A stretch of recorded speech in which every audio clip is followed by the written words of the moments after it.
ఎప్పట్లాగే అన్నయ్య గారి జన్మదినోత్సవ వేడుకల్ని ఘనంగా నిర్వహిస్తున్న అభిమానులందరికీ శుభాకాంక్షలు. చిరంజీవి గారి పుట్టినరోజు అంటే ఫ్యాన్స్ అందరికీ పండగ రోజు.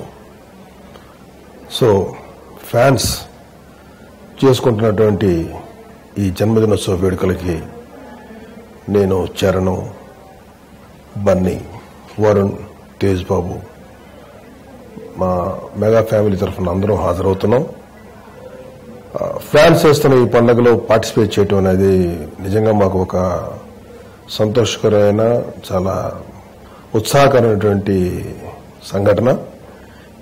ప్రతి సంవత్సరంలాగే ఈ సంవత్సరం కూడా వాళ్ళతో కలిసి అన్నయ్య గారి జన్మదినోత్సవంలో పాల్గొంటున్నందుకు మాకు చాలా ఆనందంగా ఉంది. అండ్ అభిమానులందరికీ అన్నయ్య జన్మదినోత్సవ సందర్భంగా నా శుభాకాంక్షలు. Thank you very much. Happy birthday అన్నయ్య. God bless you. చూస్తూనే ఉండండి టాప్ తెలుగు మీడియా. ఈ వీడియోపై మీ విలువైన కామెంట్స్ ని మాతో షేర్ చేసుకోండి. అండ్ ఇంకో విషయం, సబ్స్క్రైబ్ చేసుకోవడం మర్చిపోకండి.